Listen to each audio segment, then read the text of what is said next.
Bonjour, vous ici ne pouvez dire que deux choses, le hasard ou la chance. Et aujourd'hui nous répondons à la question qui est en titre, quel message l'univers essaye de nous faire parvenir avec Mercure qui entre en Scorpion ce 06 du mois d'octobre 2025.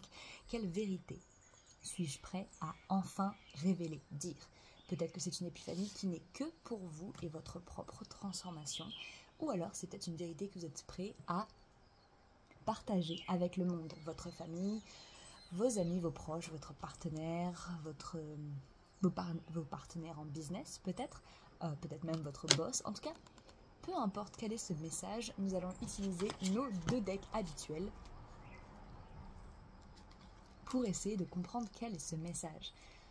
Car avant tout, Mercure représente le voyage, la communication. J'ai envie de dire la technologie, mais c'est surtout parce que une grande partie de nos communications se font à travers la technologie maintenant. Et des fois, quand Mercure est en rétrograde, nous avons justement des petits bugs de déplacement, d'organisation, de planification, puisque la planification se fait par les mots, de communication évidemment. Donc là, ce n'est pas une rétrograde, nous parlons simplement d'un changement de signe. Et le signe du Scorpion étant un signe très relié justement au monde de l'inconscient. Finalement, là où tout est possible, mais il y a aussi une grande partie de ce qui nous définit, dont nous n'avons pas forcément toujours conscience. C'est pour ça qu'on parle de l'inconscient. Donc, nous allons prendre 3 cartes de chaque deck et nous allons commencer à découvrir quel est ce message que l'univers vous envoie avec ce placement qui, on va pas se mentir, tous les placements que les planètes prennent, je vais recommencer la phrase, tous ces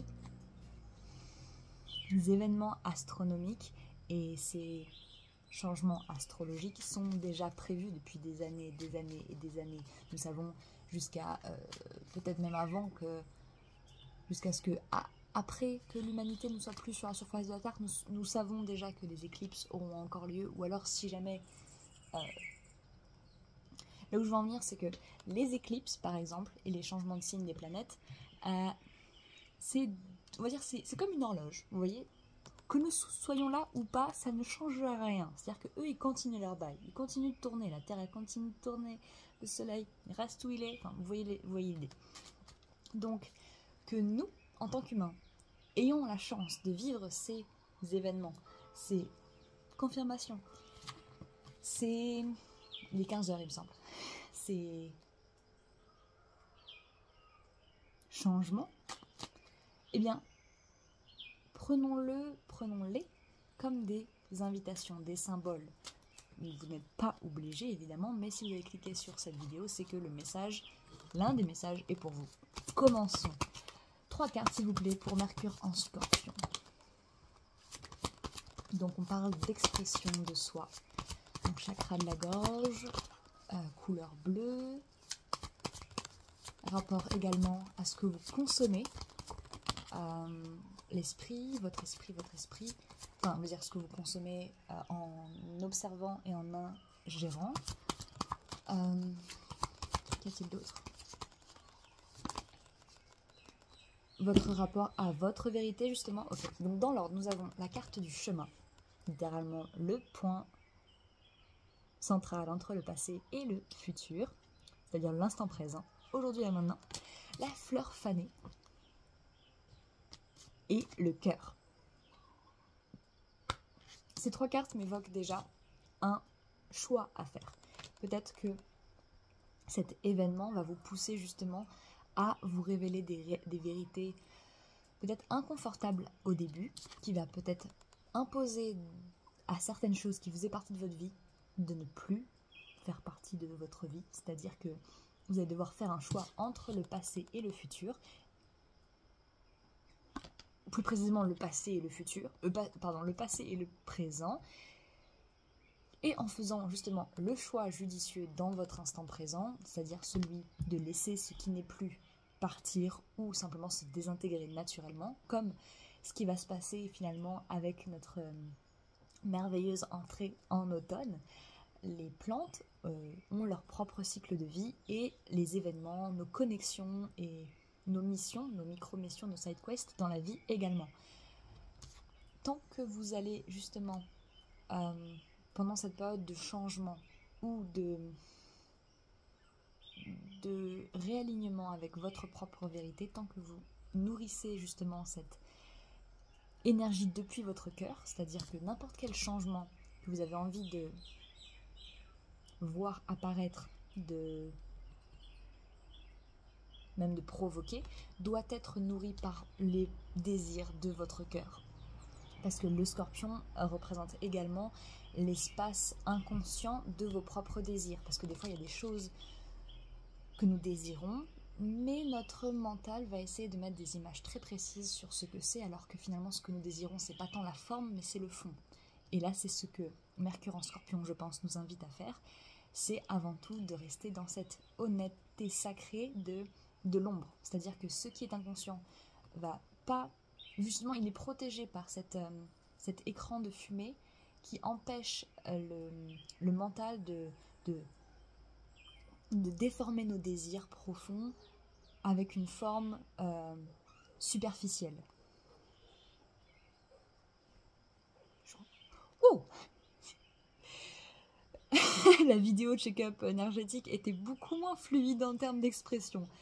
Vu que c'est une vidéo qui est inspirée de Mercure, peut-être que Mercure me donne son pouvoir, je ne sais pas. N'hésitez pas à vous-même vous donner votre propre mot-clé concernant chacune de ces cartes. Je vais le faire pour moi, donc je vous invite à le faire en même temps que moi. Cette carte, qui est la carte du chemin, me donne le mot choix. Mais j'ai failli dire foi. Donc peut-être avoir foi en ses choix. Prenez votre temps. Si vous avez besoin de plus de temps, mettez pause. La fleur fanée...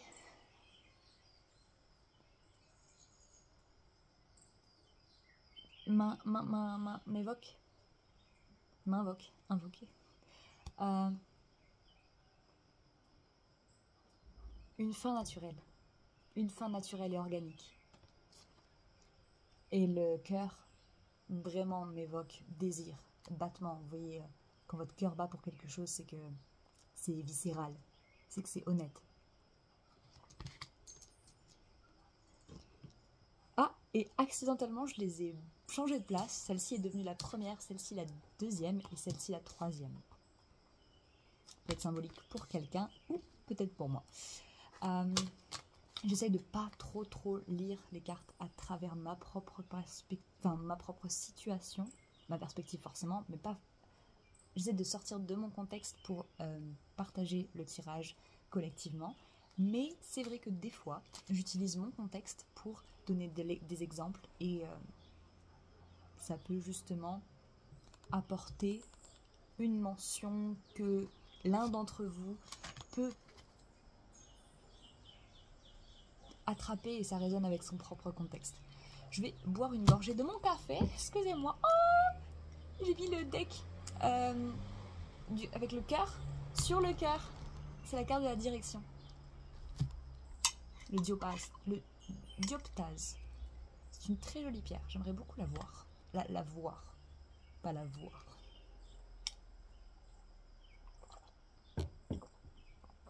Perfect. Nous allons prendre maintenant une carte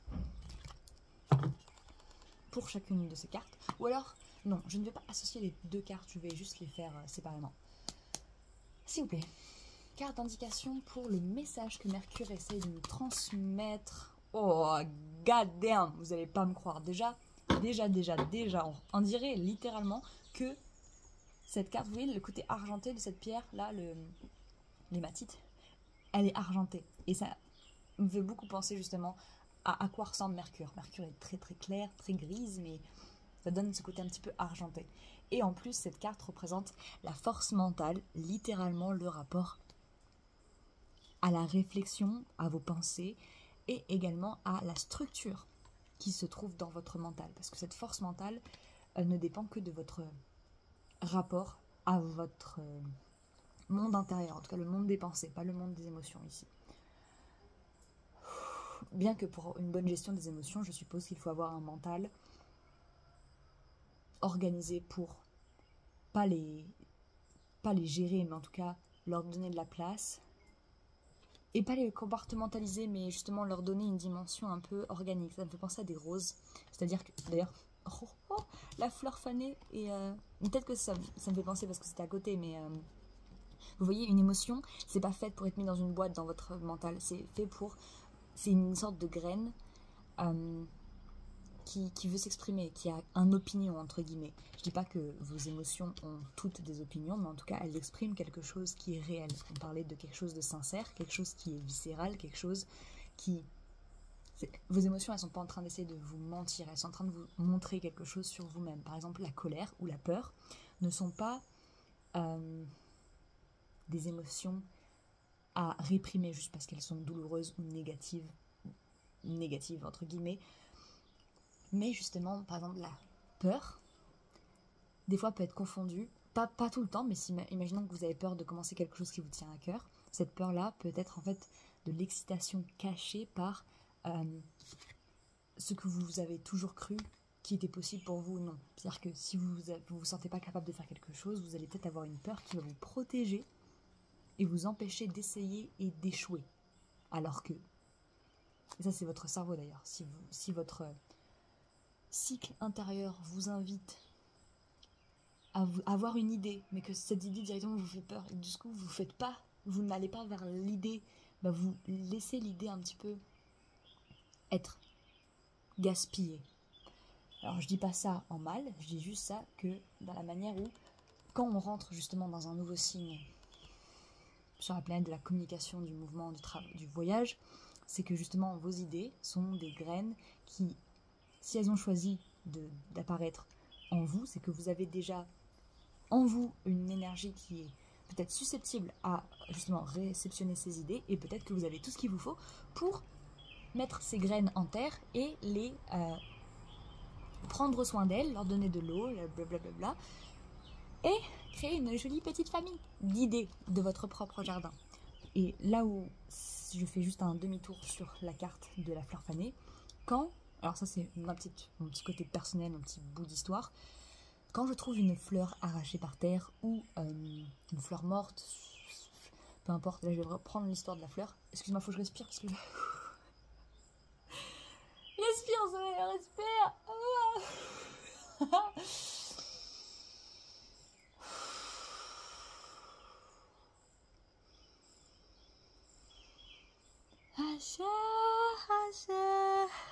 Ok, tout bien.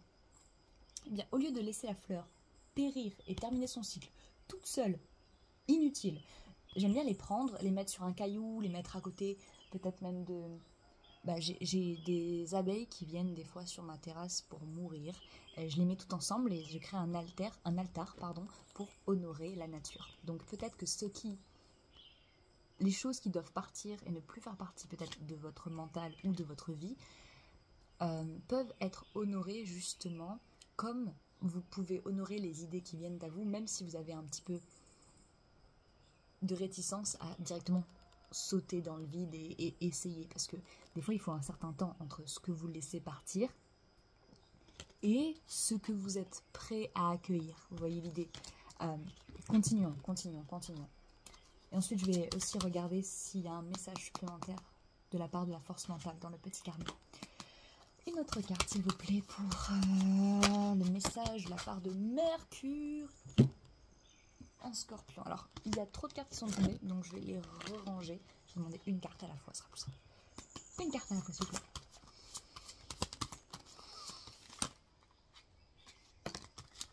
Je te veux dans mon tirage. Une carte supplémentaire, ce sera la dernière de ce tirage, s'il vous plaît. Merci. Mercure en Scorpion, quel est le message? Bon.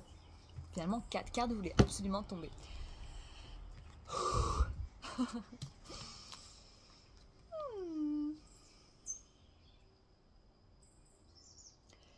Les animaux. Plexus solaire. Œil du tigre. Vous voyez cette idée. Ce rapport jaune, un petit peu doré argenté, et là l'orange, le jaune orangé, le brillant. D'ailleurs la matite et l'œil du tigre ont cette particularité d'avoir une sorte de reflet chromatique, justement. Je sais pas si on peut appeler ça comme ça. En tout cas, peut-être pas pour l'œil du tigre, mais pour les matites, ça ressemble vraiment à du chrome. Vous voyez, ce reflet, ce côté reflet. Elle tombe entre le cœur fané et le cœur, le fleur fanée et le cœur. Et vu que ça représente le chakra du plexus solaire et également, ça m'évoque l'instinct, ça me montre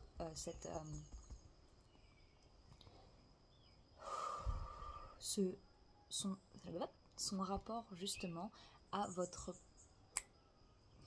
estime de vous-même. Et quand on parle d'estime avec ce lien avec le cœur et ce qu'on doit laisser derrière nous, sachez que ce que vous abandonnez ou ceux qui vous abandonnent à cette période de votre vie, ce n'est pas une perte. Pas du tout. C'est un réalignement naturel et nécessaire, comme littéralement l'automne, ça fait beaucoup penser à l'automne.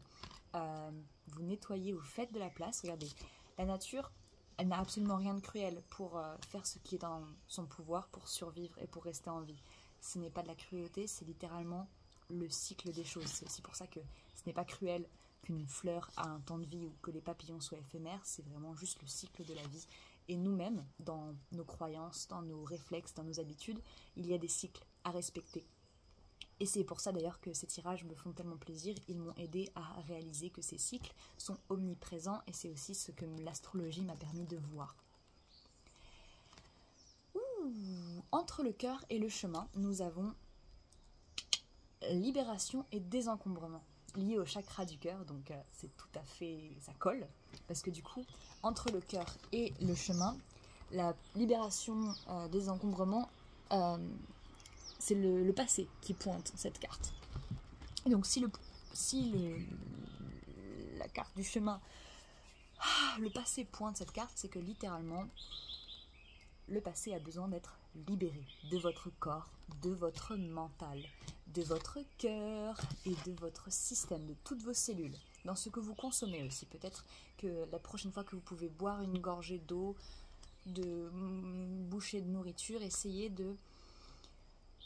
je vais le faire avec vous dans un instant, de boire ou de manger comme si justement votre passé était nettoyé, était vierge,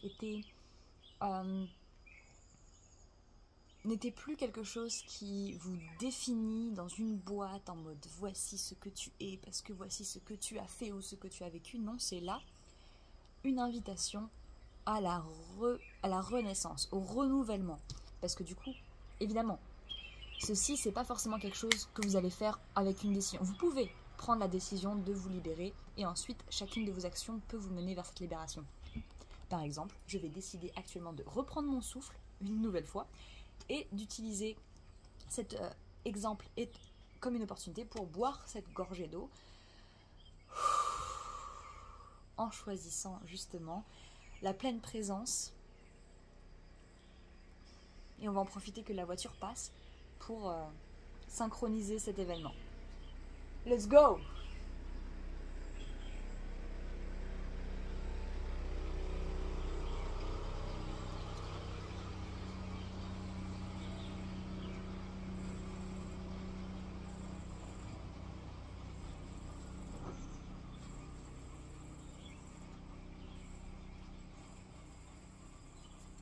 Alors, du coup, j'ai pas vraiment... Ce que j'ai fait, c'est que j'ai bu cette gorgée comme si je venais de naître, comme si je venais d'atterrir sur Terre. C'est une drôle de sentiment à essayer de faire naître en soi, mais mon cœur a joué le jeu. Mon corps était précisément en train de justement faire sens de tout ce tirage-là, et visiblement, ça a été facile de se dire « Attends, mais ce moment est un reset énergétique et physiologique, c'est-à-dire que à chaque fois que vous allez consommer quelque chose, l'énergie dans laquelle vous allez le consommer va un petit peu différencier l'expérience. Parce que vous savez très bien que manger en pleine conscience vs manger occupé ou préoccupé, bah ça donne pas le même rendu, ok? Même si c'est quelque chose que vous aimez manger. Dernière carte. Damn it! Alors nous avons l'okénite. qui représente tous les chakras et qui représente également les schémas de vie antérieure. Donc ce que Mercure en Scorpion essaie de nous faire parvenir, c'est que ce que vous êtes en train de vivre là, laissez passer les anciens schémas mentaux, les anciens schémas mentaux, d'honorer les cycles de votre cœur et aussi de laisser le passé là où il est. C'est un petit peu une sorte de point marqué dans le temps où justement vous honorez ce que vous avez appris durant ces dernières années ou littéralement dans vos vies antérieures et que vous acceptez justement le cycle de se renouveler parce que vous n'êtes pas forcément votre passé, mais vous pouvez vous en inspirer pour savoir ce que vous voulez et ce que vous ne voulez pas. Une grande partie justement de nos désirs profonds viennent de ce que nous connaissons sur ce monde et ce que nous croyons vouloir. Maintenant, d'ailleurs je vais voir si il y a un mot-clé là-dedans que je pourrais utiliser.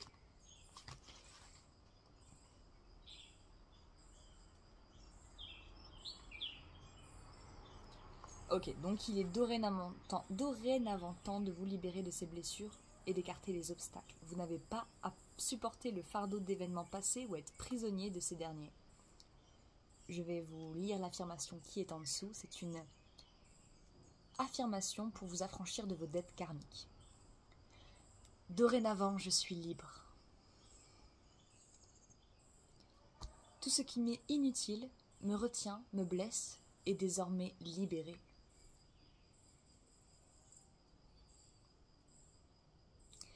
Voyez-vous entouré d'amour et de pardon. C'est tout. Pah! C'est drôle, c'est exactement ce qu'on parlait par rapport à la libération des encombrements et on parlait de choses inutiles. Enfin, de pas pour les... De pas pour... Oh, ok, chut.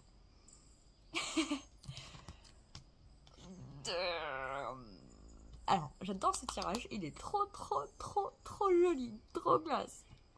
Je pense même qu'on peut le clôturer tel qu'il est parce que c'est vénère, hein. J'ai plus rien à dire. Je pense aussi que ma jauge d'énergie a beaucoup diminué parce que j'ai tourné ces 2 vidéos là d'affilée. Ma tête elle va exploser. En tout cas, ce fut un réel plaisir de pouvoir découvrir ce tirage avec vous. Et j'espère que cette semaine va pouvoir être forte en libération des encombrements, car vous méritez de vous sentir plus léger, physiquement, mentalement, ou même dans votre chez vous. On se retrouve pour la prochaine question ou le prochain événement astrologique. Prenez soin de vous. À bientôt.